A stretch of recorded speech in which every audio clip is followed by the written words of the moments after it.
Hello my dears, welcome to our class. നമ്മൾ ഇന്ന് discuss ചെയ്യാൻ പോകുന്നത് ഏറ്റവും പ്രധാനപ്പെട്ട യൂണിറ്റ്സ് ആൻഡ് മെഷർമെന്റ്സ് എന്ന് പറഞ്ഞിരിക്കുന്ന ടോപ്പിക്കിൽ നിന്നുള്ള കാര്യങ്ങളാണ്. എല്ലാവർക്കും വീഡിയോയിലേക്ക് സ്വാഗതം. നോർമലി എല്ലാ പരീക്ഷകൾക്കും ചോദിക്കുന്നതിന് നിങ്ങൾക്ക് അത്യാവശ്യം അറിയാവുന്നതായിരിക്കും.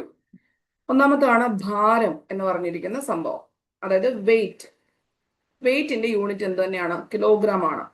പിണ്ഡം അഥവാ മാസിൻ്റെതാണെങ്കിലും കിലോഗ്രാം തന്നെയാണ്. സാന്ദ്രത എന്ന് പറഞ്ഞു കഴിഞ്ഞാൽ മാസ് ബൈ വോളിയം ആണ്. അപ്പൊ മാസിന്റെ യൂണിറ്റ് എന്തുവാ? കിലോഗ്രാം ആണ്. വോളിയത്തിന്റെ യൂണിറ്റ് എന്താണ്? മീറ്റർ ക്യൂബ് ആയിട്ട് വരും അല്ലെ. അപ്പൊ സാന്ദ്രത എന്ന് പറഞ്ഞു കഴിഞ്ഞാൽ മാസ് ബൈ വോളിയം ആണ്, കിലോഗ്രാം പെർ മീറ്റർ ക്യൂബ് ആണ്. ആക്കമാണെങ്കിൽ എന്താണ്? മൊമെന്റം. മൊമെന്റം വരുന്ന ടൈമില് കിലോഗ്രാം മീറ്റർ പെർ സെക്കൻഡ് വരും. Kilogram metre per second. അതായത് ഭാരമുള്ള അല്ലെങ്കിൽ മാസ് ഉള്ള ഒരു വസ്തുവിന് സംഭവിക്കുന്ന മാസ് ഇൻറ്റു വെലോസിറ്റി ആണ് ആക്ച്വലി ഏതെന്ന് പറഞ്ഞത്? മൊമെന്റം എന്ന് പറഞ്ഞത്. P is equal to mass into velocity ആണ്. വെലോസിറ്റിയുടെ യൂണിറ്റ് ആണ് ഇവിടെ നമ്മൾ മീറ്റർ പെർ സെക്കൻഡ് എന്ന് പറഞ്ഞിരിക്കുന്നത്, ഇവിടെ എഴുതിയിരിക്കുന്നത്. മനസ്സിലായോ? ഒന്നുകൂടെ പറയാം. ആക്കം എന്ന് പറഞ്ഞു കഴിഞ്ഞാൽ ചലിക്കുന്ന ഒരു വസ്തുവിന് ഉണ്ടാവുന്ന ഒരു ഫോഴ്സിന് പറയുന്ന പേരാണ് മൊമെന്റം എന്ന് പറയുന്നത്. ആ മൊമെന്റം എന്ന് പറഞ്ഞിരിക്കുന്നത് മാസ് ഉള്ള ഒരു വസ്തു ആയിരിക്കണമല്ലോ. അപ്പൊ അതായത് മാസിന്റെ യൂണിറ്റ് എന്താണ്? കിലോഗ്രാം ആണ്.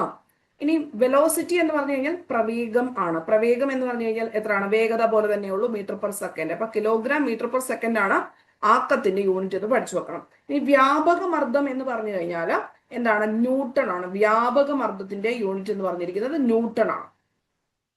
അതായത് വ്യാപക മർദ്ദം എന്ന് പറഞ്ഞു കഴിഞ്ഞാൽ ഒരു സർഫസിൽ ലംബമായിട്ട് പ്രയോഗിക്കുന്ന ഒരു ബലത്തിന് പറയുന്ന പേര് മാത്രമേ ഉള്ളൂ വ്യാപക മർദ്ദം എന്ന് പറയുന്നത്. തേഴ്സ്റ്റ് എന്ന് പറഞ്ഞു കഴിഞ്ഞാൽ എന്താണ്? ഒരു സർഫസിൽ, ഒരു പ്രതലത്തിൽ ലംബമായിട്ട് അനുഭവപ്പെടുന്ന ഒരു ബലത്തിന് പറയുന്ന പേരാണ് വ്യാപക മർദ്ദം. ന്യൂട്ടൺ ആണ് അതിന്റെ യൂണിറ്റ് എന്ന് പറയുന്നത്. ഇനി പവർ എന്ന് പറയുന്ന സംഭവം എന്താണ്? പവർ എന്ന് പറഞ്ഞു കഴിഞ്ഞാൽ വാട്ടാണ്. പവർ എന്ന് പറഞ്ഞു കഴിഞ്ഞാൽ വാട്ടാണ് അതിന്റെ യൂണിറ്റ്. വാട്ടേ പവർ എന്നൊക്കെ നമ്മൾ പറയത്തില്ലേ. ഇനി അന്തരീക്ഷ മർദ്ദമാണെങ്കിൽ രണ്ട് യൂണിറ്റും ഉണ്ട്. മില്ലി ബാറും ഉണ്ട്, ഹെക്ടോ പാസ്കലും ഉണ്ട്. എന്താണ്? മില്ലി ബാറും ഉണ്ട്, ഹെക്ടോ പാസ്കലും ഉണ്ട് അന്തരീക്ഷ മർദ്ദം അളക്കുന്ന യൂണിറ്റ്. അപ്പൊ ഭാരം ചോദിച്ചാലും പിണ്ഡം ചോദിച്ചു കഴിഞ്ഞാലും ആൻസർ എന്താണ്? കിലോഗ്രാം. ഇപ്പൊ ഒരു വസ്തു നമ്മളിങ്ങനെ പോകുന്ന ടൈമിൽ ഇപ്പം ചന്ദ്രനിലായാലും ഭൂമിയിലായാലും ഒരു വസ്തുവിന്റെ മാസ് എന്ന് പറഞ്ഞത് സെയിം ആയിരിക്കും, പക്ഷെ ഭാരം എന്ന് പറഞ്ഞിരിക്കുന്നത് ഓൾവേസ് എന്തായിരിക്കും? ഗ്രാവിറ്റി റിലേറ്റ് ചെയ്ത് വരുന്നതായിരിക്കും. ഇപ്പം മാസ് റിമെയിൻസ് കോൺസ്റ്റന്റ്. ഇപ്പൊ നമ്മൾ പല പ്രാവശ്യം പരീക്ഷയ്ക്ക് അത് ചോദിക്കാറുണ്ട്. എന്താണ്? അതായത് ഭൂമധ്യരേഖയിലും ധ്രുവപ്രദേശങ്ങളിലും ഉള്ള ഒരു വസ്തുവിന്റെ ഭാര വ്യത്യാസത്തിന് കാരണം എന്താണ് എന്ന് ചോദിച്ചു കഴിഞ്ഞാൽ ആ ഭൂഗുരുത്വ ആകർഷണ ബലം എന്ന് വേണമെങ്കിൽ പറയാവുന്നതാണ്. അപ്പൊ ഇവിടെ നമുക്ക് മാസ് എന്ന് പറഞ്ഞിരിക്കുന്നത് ചന്ദ്രനിലായാലും ഭൂമിയിലായാലും ചൊവ്വയിലായാലും എവിടെ പോയി കഴിഞ്ഞാലും റിമെയിൻസ് കോൺസ്റ്റന്റ് ആണ്. പക്ഷെ ഭാരം എന്ന് പറയുന്നത് അത് ആരുമായിട്ട് ബന്ധപ്പെട്ടിരിക്കുന്നു? ഈ ഭൂഗുരുത്വ ആകർഷണ ബലം ചിലയിടത്ത് വ്യത്യാസപ്പെട്ടിരിക്കും. അതനുസരിച്ചിട്ടായിരിക്കും എന്ത് ചെയ്യുന്നത്? ഈ ഭാരം വ്യത്യാസപ്പെടുന്നു എന്ന് പറയുന്നതിന്റെ അർത്ഥം. അപ്പൊ ഭാരം എന്ന് പറയുന്നത് എന്താണ്? ഒരു വസ്തുവിനേക്ക് ഭൂമി ഇങ്ങോട്ട് പുൾ ചെയ്യുന്ന ഒരു ബലം ഉണ്ടല്ലോ, ആ ബലം കൂടെ ചേർത്തിട്ട് പറയുമ്പോഴാണ് ഏതെന്ന് പറഞ്ഞിരിക്കുന്നത്? ഭാരം എന്ന് പറയുന്നത്. അപ്പൊ രണ്ടിന്റെ യൂണിറ്റ് പക്ഷെ സെയിം തന്നെയാണ്. നമ്മളിപ്പം പിന്നെ വേഗതയുടേതും പ്രവേഗത്തിൻ്റെതും ഒരേ യൂണിറ്റ് പോലെ, അതായത് മീറ്റർ പെർ സെക്കൻഡ് എന്ന് പറഞ്ഞിരിക്കുന്ന യൂണിറ്റ് വെച്ച് പറയുന്നത് പോലെ തന്നെയാണ് ഈ പറയുന്ന കാര്യം. പക്ഷെ ഭാരവും പിണ്ഡവും കിലോഗ്രാം വെച്ചിട്ട് തന്നെ പറയുന്നുണ്ട്. അപ്പൊ വ്യാപക മർദ്ദം എന്ന് പറഞ്ഞു കഴിഞ്ഞാൽ എന്താണ്? ന്യൂട്ടൺ ആണ് പ്രയോഗിക്കുന്നത്. ദെൻ പവർ ആണെങ്കിൽ വാട്ടേ പവർ. അന്തരീക്ഷ മർദ്ദം ആണെങ്കിൽ മില്ലി ബാർ അല്ലെങ്കിൽ ഹെക്ടോ പാസ്കൽ വെച്ചിട്ടാണ് പറയുന്നത്. ഇനി നമുക്ക് അടുത്തത് നോക്കാം. അതായത് കാന്തിക ഫ്ലക്സ്, മാഗ്നറ്റിക് ഫ്ലക്സിന്റെ യൂണിറ്റ് എന്താണ്? വെബർ ആണ്. മാഗ്നറ്റിക് ഫ്ലക്സിന്റെ യൂണിറ്റ് എന്താണ്? വെബർ ആണ്. വെബർ. ലെൻസിന്റെ പവർ ആണെങ്കിൽ ഡയോപ്റ്റർ ആണ്. ഡയോപ്റ്റർ. റേഡിയോ ആക്ടിവിറ്റി ആണെങ്കിലോ ക്യൂരി, ബെക്കറൽ എന്നീ പറഞ്ഞ രണ്ട് യൂണിറ്റുകൾ വെച്ചിട്ട് റേഡിയോ ആക്ടിവിറ്റി നമുക്ക് പറയാവുന്നതാണ്. Curie and Becquerel. കാന്തിക ഫ്ലക്സിന്റെ സാന്ദ്രത എന്ന് പറയുന്നതോ ടെസ്ലയാണ്. കാന്തിക ഫ്ലക്സിന്റെ സാന്ദ്രത. കാന്തിക ഫ്ലക്സ് ചോദിച്ചാൽ, മാഗ്നറ്റിക് ഫ്ലക്സ് വരെ ചോദിച്ചു കഴിഞ്ഞാൽ എന്ത് മാത്രമേ നമ്മൾ പറയാവൂ? വെബർ വരെ പറയാവൂ. മാഗ്നറ്റിക് ഫ്ലക്സ് ചോദിച്ചു കഴിഞ്ഞാൽ വെബർ. മാഗ്നറ്റിക് ഫ്ലക്സിന്റെ സാന്ദ്രത ചോദിച്ചു കഴിഞ്ഞാൽ എന്ത് പറയണം?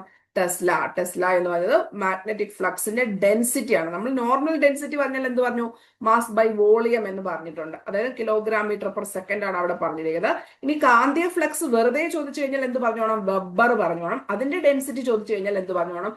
ടെസ്ല പറഞ്ഞോണം. അത് രണ്ടും നമ്മൾ കൃത്യമായിട്ടൊന്ന് ഓർത്ത് വെച്ചിരിക്കണം. കാന്തിക ഫ്ലക്സ് ആണെങ്കിൽ വെബർ, കാന്തിക ഫ്ലക്സിന്റെ സാന്ദ്രതയാണെങ്കിൽ ടെസ്ല എന്ന കാര്യവും ഓർത്ത് വെച്ചിരിക്കണം. ഇലൂമിനൻസ് ആണെങ്കിൽ എന്ത് പറഞ്ഞോണം? ലെക്സ് ആണ്. ഇലൂമിനൻസ് ആണെങ്കിൽ ലെക്സ് ആണ്. ഇലൂമിനൻസ് ആണെങ്കിൽ ലെക്സ് ആണ്. അപ്പൊ റേഡിയോ ആക്ടിവിറ്റി ക്യൂരി, ബെക്കുറൽ. ലെൻസിന്റെ പവർ ചോദിക്കുവാണെങ്കിൽ ഡയോപ്റ്ററ.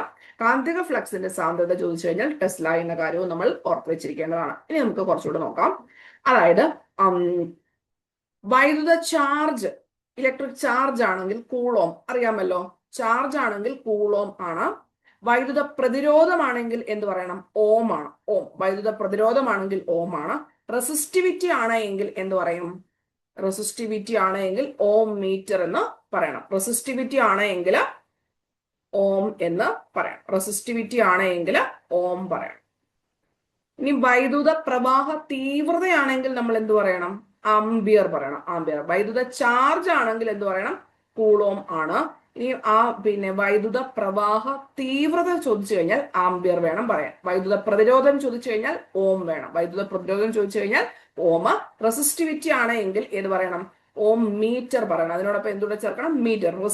റെസിസ്റ്റൻസ് ചോദിച്ചു കഴിഞ്ഞാൽ ഓം. വൈദ്യുത പ്രതിരോധം ഓം. റെസിസ്റ്റിവിറ്റി ഓം മീറ്റർ. ലൂമിനസ് ഫ്ലക്സ് ചോദിച്ചു കഴിഞ്ഞാൽ ലൂമൻ. ലൂമിനസ് ഫ്ലക്സ് ചോദിച്ചാൽ എന്താണ്? ലൂമൻ.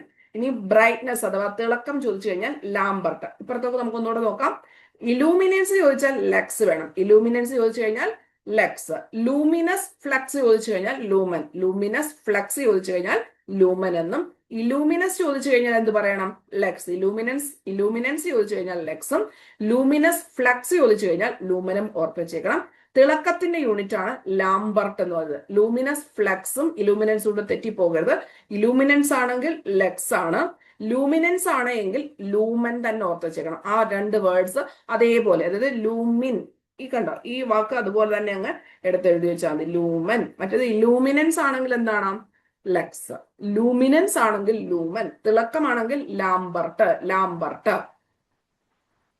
ഓക്കെ. ഇനി കപ്പലുകളുടെ വേഗം അളക്കുന്ന യൂണിറ്റ് നോട്ട് കേട്ടിട്ടുണ്ടല്ലോ. ഇനി വ്യോമ ആകാശത്തൂടെ പോകുന്നതും സമുദ്ര ഗതാഗതത്തിലൊക്കെ ആണെങ്കിൽ ഇത് യൂസ് ചെയ്യും? നോട്ടിക്കൽ മൈൽ യൂസ് ചെയ്യുന്നതാണ്. ഇനി അടുത്തായിട്ട് ഒരു നോട്ടിക്കൽ മൈൽ എന്ന് പറഞ്ഞിരിക്കുന്നത് 1.852 കിലോമീറ്റർ എന്ന കാര്യം കൂടെ ഓർത്ത് വെച്ചിരിക്കാനാണ്. അപ്പൊ ഇത്രയും കാര്യങ്ങളാണ് നമ്മൾ ഇന്ന് യൂണിറ്റ്സ് ആൻഡ് മെഷർമെന്റ്സുമായി ബന്ധപ്പെട്ട് പഠിക്കുന്നത്. അപ്പൊ വീഡിയോ ഇഷ്ടപ്പെട്ടാൽ തീർച്ചയായിട്ടും ലൈക്ക് ചെയ്യുക. ഇപ്പം ചാനൽ സബ്സ്ക്രൈബ് ചെയ്യുന്ന കാര്യമൊക്കെ ജസ്റ്റ് ഒന്ന് പരിഗണിക്കുക. Thank you and love you all.